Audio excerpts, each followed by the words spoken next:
nhau rồi phù hợp với lại cái mục đích chúng ta sử dụng cho cái.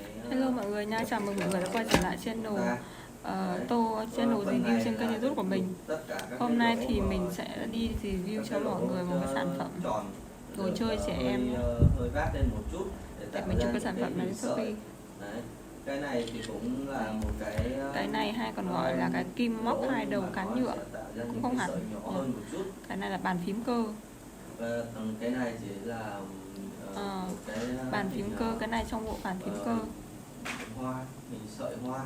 Đấy, cái này là chắc là trong bộ dụng cụ để mọi người vệ sinh cái máy tính để bàn của mọi người, máy tính cơ ấy, máy tính đây nha. Cái phần này là mình đã search trên Shopee và nó sẽ ra cái sản phẩm này, nó có rất là nhiều màu sắc khác nhau mọi người ạ.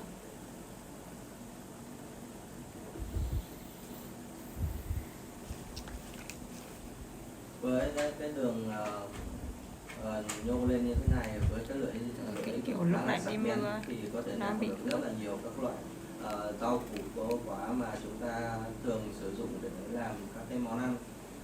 Đấy.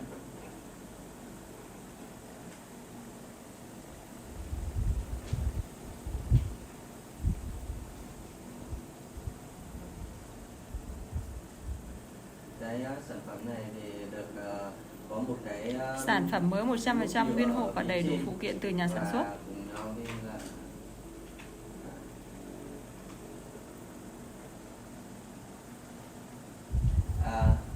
Cái gì nhỉ? Hiện tại thì cái video của mình ấy thì đang có cái chất lượng không được tốt, nên là mọi người sẽ được sẽ có một cái form mới để làm cái video của mình. Mình có thể giảm cái lượng video xuống nhưng mà chất lượng phải tăng lên. Là quay anh. Quay ấy. Nhưng mà bây giờ thiết bị nó có thế thì chất cái nội dung của chất lượng nội dung ấy, chứ không phải là chất lượng hình ảnh. Và cái đưa form ấy xem rồi. Có form chưa anh? Cái đấy thì để anh Tuấn với lại thầy thống nhất à. Bây giờ là cũng quan trọng chất lượng chứ không phải quan trọng mình số lượng nữa. Ý là chất lượng video nó phải tốt lên. Chất lượng video thì tốt, trong sắp tới sẽ có các cái thiết bị đeo tai thu âm ấy, để không bị lẫn tạp âm và mọi người làm việc thì phải nghiêm chỉnh, không được nói chuyện đùa bỡn cợt trong cái video của mình. Đấy. Lúc nãy cái video đầu tiên review thì mọi người phải nói được tất cả mọi thứ ở trong cái thời gian quy định đấy.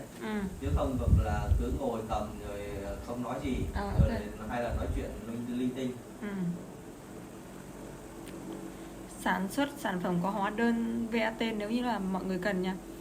Chế độ bảo hành 1 đổi 1 trong thời gian bảo hành, vui lòng giữ hộp, hoàn tiền 200% nếu như phát hiện shop bán hàng nhái, hàng kém chất lượng. Đây là sản phẩm các bạn có thể ra chợ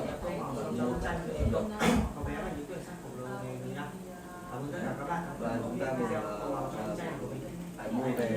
Anh Long ơi, thế là chắc mấy cái đấy đang đặt rồi à?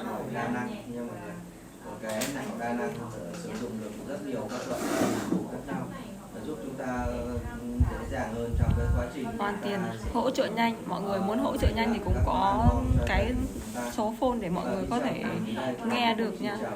Các bạn ở cái video tiếp theo, bạn nhớ like, subscribe cho kênh của mình. Xin cảm ơn.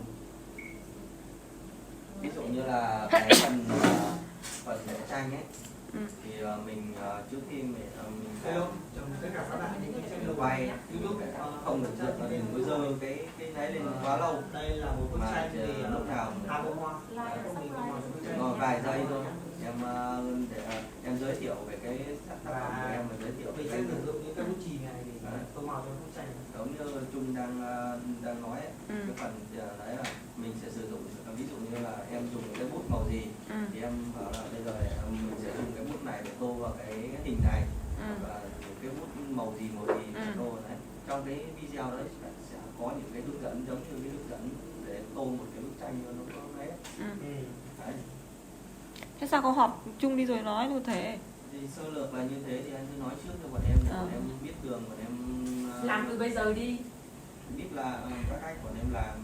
Thế bây giờ bảo đến lúc đấy để bảo là ok.